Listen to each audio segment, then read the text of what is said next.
No kurienes jūs esat? Mēs esam no Ēraškas. Kāpēc jūs tik biezi esat saģērbušies? Tāpēc, ka aizgāja ļoti augsts un mēs esam ieraduši. Bet te taču ir pavasaris. Pavasaris? Kas tas tāds? Nāciet, mēs jums parādīsim.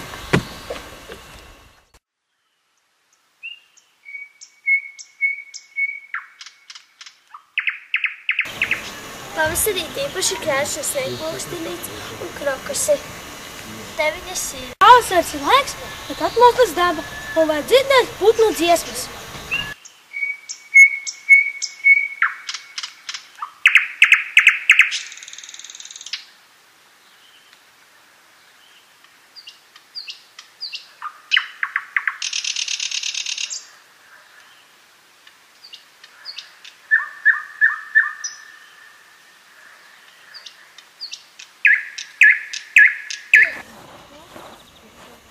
Mūsu tradīcija pavasarī ir šūpoties, jo tuvojās Lieldienas.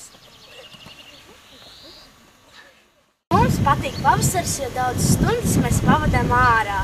Mēs jums gribētu parādīt mūsu skolas zaļo grādu. Šeit jūs varat sastapt dažādus dzīvniekus, putnus un visdažādākos augus, kas aug pavasarī. Paldies jums! Mēs tagad daudz ko vairāk zinām par pavasari. Nākošgad mēs brauksim biežāk pie jums.